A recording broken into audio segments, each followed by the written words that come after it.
खारगे जी, रंधावा जी, दोतासरा जी, जूली जी, सचिन पायलट जी, जीतू पटवारी जी, उमंग सिंघार जी, दिग्विजय सिंह जी, कमलेश्वर पटेल जी, CP Joshi ji, गिरजा व्यास जी, रघुबीर मीना जी, अर्जुन बमानिया जी, ताराचंद भगोरा जी, stage पे वरिष्ठ नेता, हमारे कार्यकर्ता भाइयों और बहनों, प्रेस के हमारे मित्रों,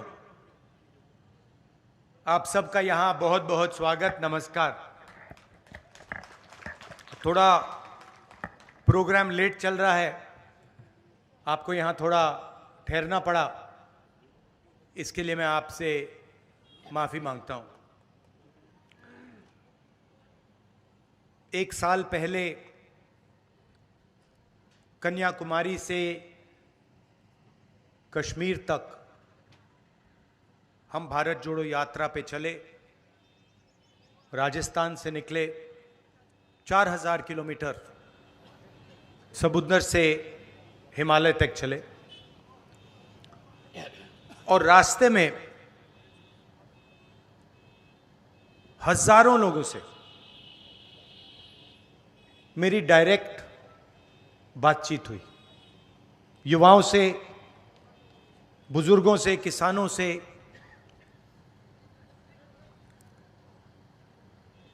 शायद उस साल मैंने हिंदुस्तान में सबसे ज्यादा लोगों से बात की। शायद मैं ही वो व्यक्ति हूं जिसने सबसे ज्यादा लोगों से बात की। 8 घंटे, मिनट के बाद मिनट के बाद मिनट के बाद मिनट, कोई नया आता था, अपनी बात रख के चला जाता था। किसानों ने अपनी बात रखी और हमने अपने मैनिफेस्टो में उनके लिए एक क्रांतिकारी काम किया है। पहली बार हिंदुस्तान में लीगल गारंटी किसानों की एमएसपी के लिए दिया है हमने। मतलब कानून बनाया है कि उनको लीगल एमएसपी मिलनी चाहिए। जो किसान दिल्ली की ओर चल रहे हैं,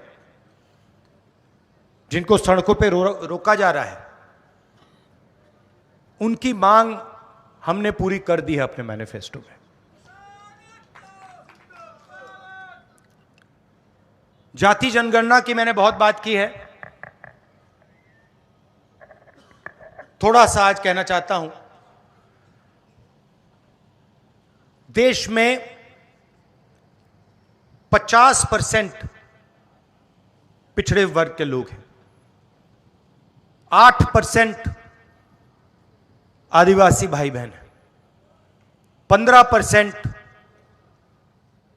दलित हैं और तकरीबन 15% माइनॉरिटीज हैं। सब मिलाकर तकरीबन 90% हिंदुस्तान की आबादी या दलित, आदिवासी, पिछड़ा, माइनॉरिटी। उसमें आप 5% और गरीब जनरल कास्ट के लोगों को मिला दीजिए। यह है हिंदुस्तान की आबादी। मगर अगर हम हिंदुस्तान की संस्थाओं को देखें, हिंदुस्तान के बजट को देखें, हिंदुस्तान के धन को देखें, तो इन लोगों की भागीदारी नहीं है, कहीं भी नहीं है। मैं आपसे पूछता हूं, आदिवासी वर्ग है यहां पर, राष्ट्रपति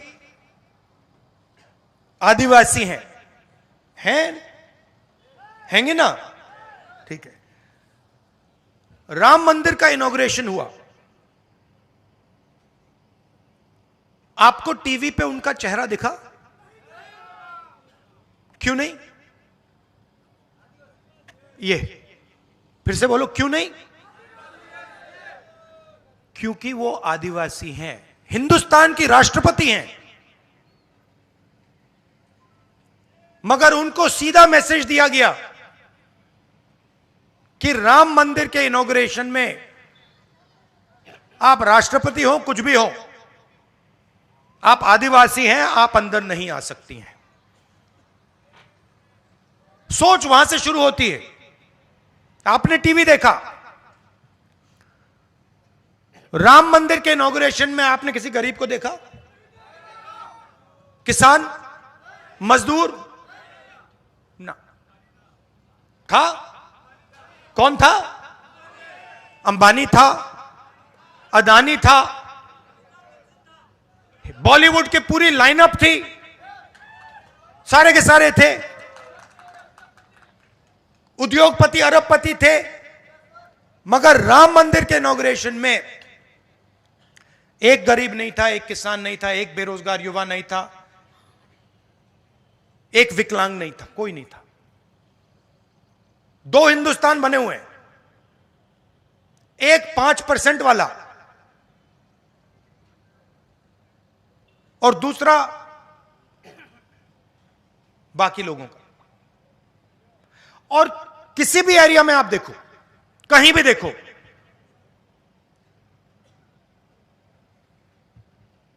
आपको पिछड़े, दलित, आदिवासी नहीं दिखने वाले। हिंदुस्तान की सबसे बड़ी 200 कंपनियों की लिस्ट निकालो, उनके मालिकों के नाम पढ़ो, एक आदिवासी नहीं मिलेगा आपको। मैंने चेक किया है, मैंने लिस्ट निकाली है सबकी, इनके सीनियर मैनेजमेंट की लिस्ट निकाली है। अदानी जी आपकी जमीन लेते हैं,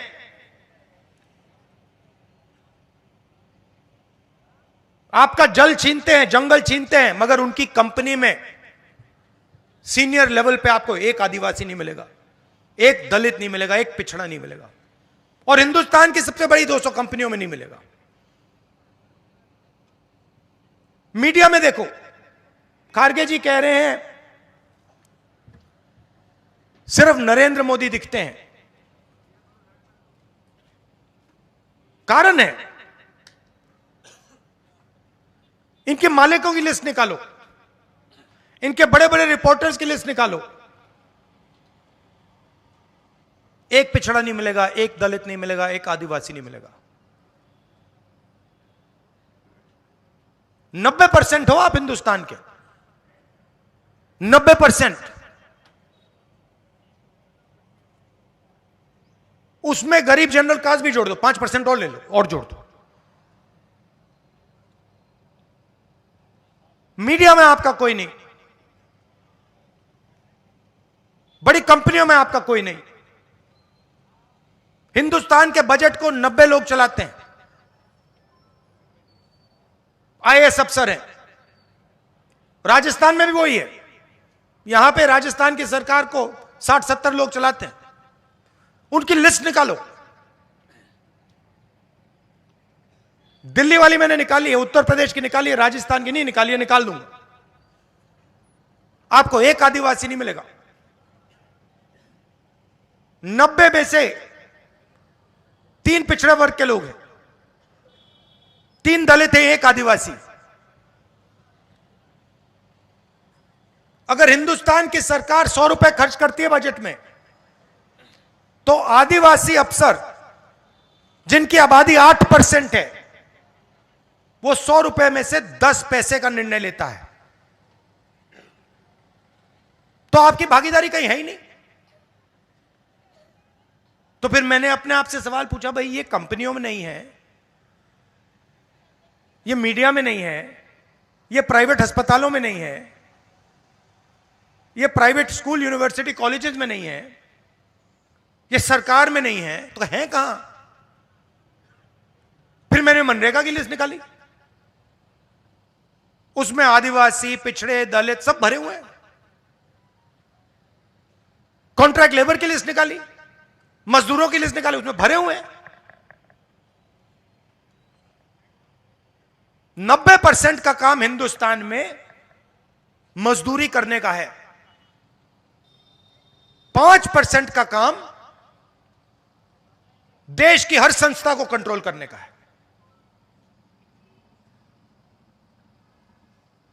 कहीं भी देख लीजिए आप। तो ये हिंदुस्तान की प्रगति का सबसे बड़ा सवाल है। प्रगति करनी है तो एक ऐतिहासिक काम करना होगा।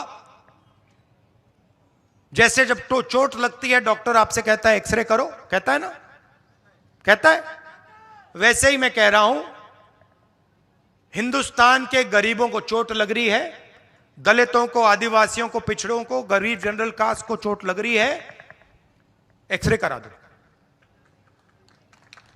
और मैं तो कह रहा हूं एक्सरे के बाद मैं एमआरआई भी कराऊंगा। कितना पैसा किसके हाथों में है, कौन सी संस्था किसके कंट्रोल में है, मीडिया में कितने लोग आदिवासी, दलित, पिछड़े, बड़ी बड़ी कंपनियों में कितने आदिवासी, दलित, पिछड़े, प्राइवेट स्कूल, कॉलेज, ये सारा का सारा निकाल दूंगा मैं। और फिर आपको अपनी सच्ची शक्ति समझ आएगी। आज आपको बात नहीं समझ आ रही। आप सोच रहे हो कि आप में शक्ति नहीं है। 10 में से 9 लोग आप हो।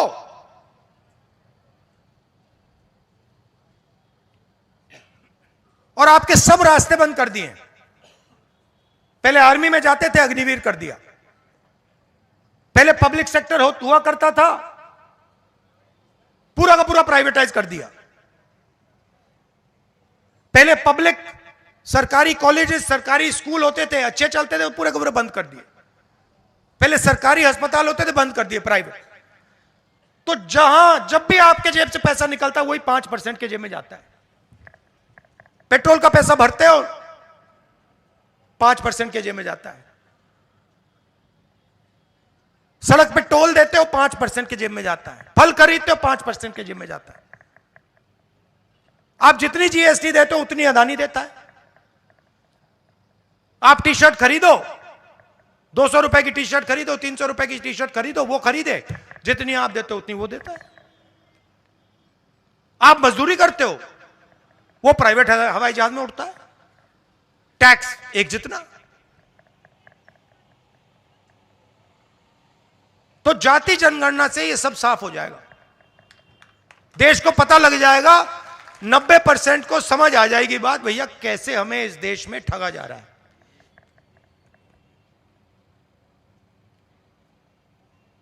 भारत जोड़ो यात्रा में सबसे बड़ा मुद्दा बेरोजगारी थी। युवा आते थे, मैं पूछता था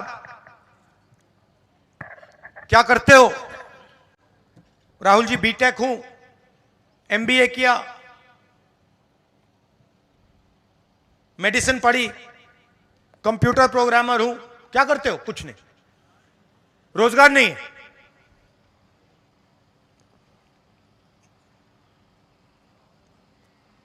दिल्ली रेलवे स्टेशन में एक युवक कुली का काम कर रहा था, मेरे पास आता है, राहुल जी मैं तो इंजीनियर हूं,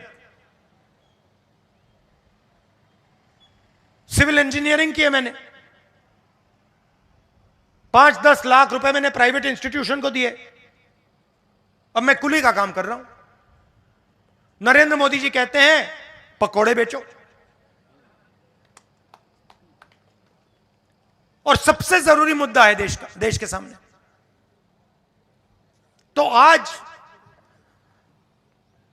मैं आपको यह बताना चाहता हूं कि हिंदुस्तान के युवाओं के लिए, आदिवासी युवाओं के लिए, पिछड़े वर्ग, दलित, गरीब, जनरल कास्ट के युवाओं के लिए कांग्रेस पार्टी क्या करने जा रही है। सबसे पहला कदम हमने गिनती की है, हिंदुस्तान में 30 लाख सरकारी वैकेंसीज हैं। 30 लाख। मोदी जी इनको भरवाते नहीं है, बीजेपी इनको भरती नहीं है। सरकार में आने के एकदम बाद हमारा पहला काम होगा कि 90% को 30 लाख सरकारी नौकरियां हम दे देंगे।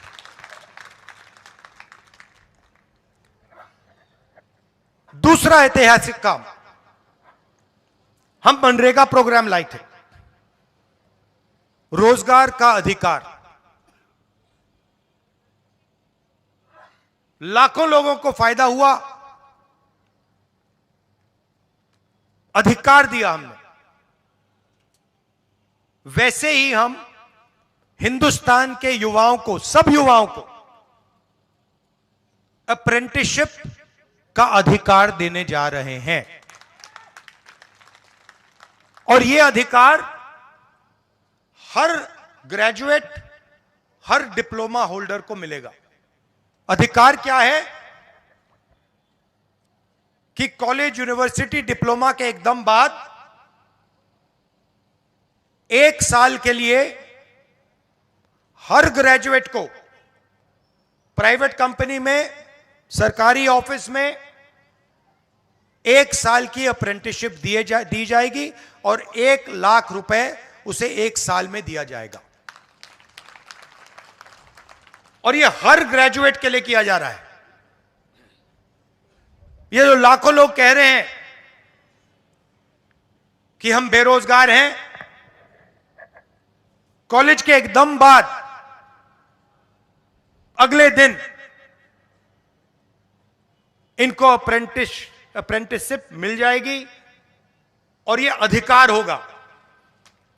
यह ऐसे नहीं होगा कि भैया हमें देना है तो देंगे, नहीं देना तो नहीं देंगे।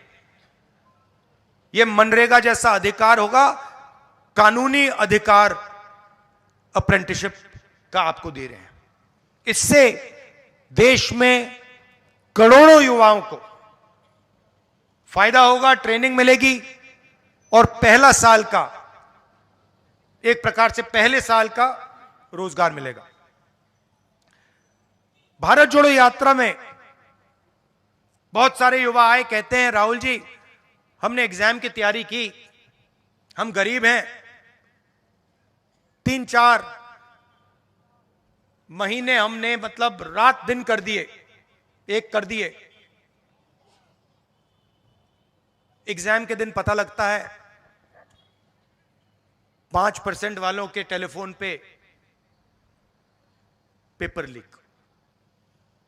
हम ईमानदारी से काम करते हैं और जिनके पास धन है पेपर चुरा लेते हैं और फिर उसके बाद हमें कहा जाता है कि देखिए पेपर लीक हो गया तो आपको अब नौकरी नहीं मिलेगी। पुलिस की भर्ती में होता है, पटवारी, सब भर्तियों में होता है। तो हम एक नया कानून लाएंगे, पेपर लीक के खिलाफ एक कानून, जिसमें हम एग्जाम दिलवाने का तरीका स्टैंडर्डाइज कर देंगे कि एग्जाम होगा तो ये जो आउटसोर्सिंग होती है, प्राइवेट कंपनियों को पकड़ा दिया जाता है, ये आउटसोर्सिंग नहीं होगी। एग्जाम सरकारी संस्था करेगी और इस प्रकार से करेगी। और अगर इस प्रकार से नहीं किया और अगर पेपर लीक हो गया तो फिर कानूनी कार्रवाई ऐसी होगी कि दूसरी बार नहीं होने वाला है। चौथी चीज, युवाओं के लिए बहुत सारे युवा उबर, ओला डिलीवरी का काम करते हैं,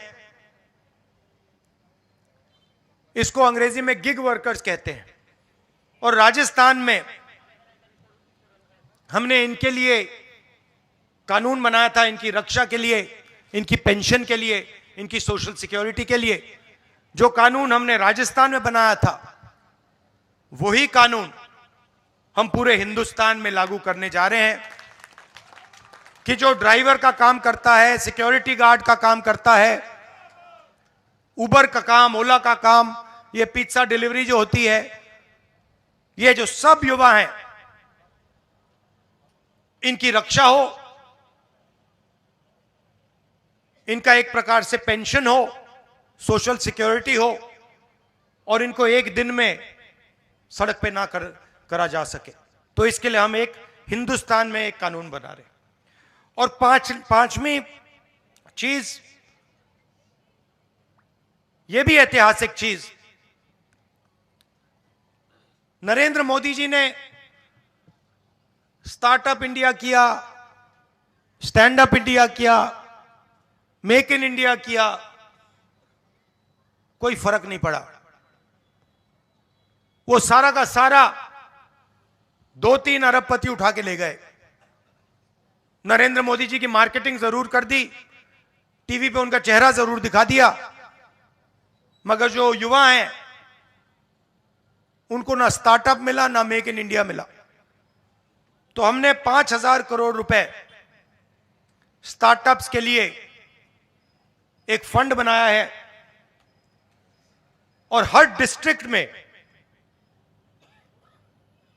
यह फंड रहेगा। 10 करोड़ रुपए स्टार्टअप्स के लिए, गरीबों के लिए यह फंड दिया जाएगा। तो गरीब युवा हैं, बेरोजगार युवा हैं, ये अगर छोटा सा बिजनेस शुरू करना चाहते हैं, काम करना चाहते हैं, तो ये स्टार्टअप फंड उनकी मदद के लिए किया जा रहा है। तो ये 5 ऐतिहासिक काम हैं युवाओं के लिए।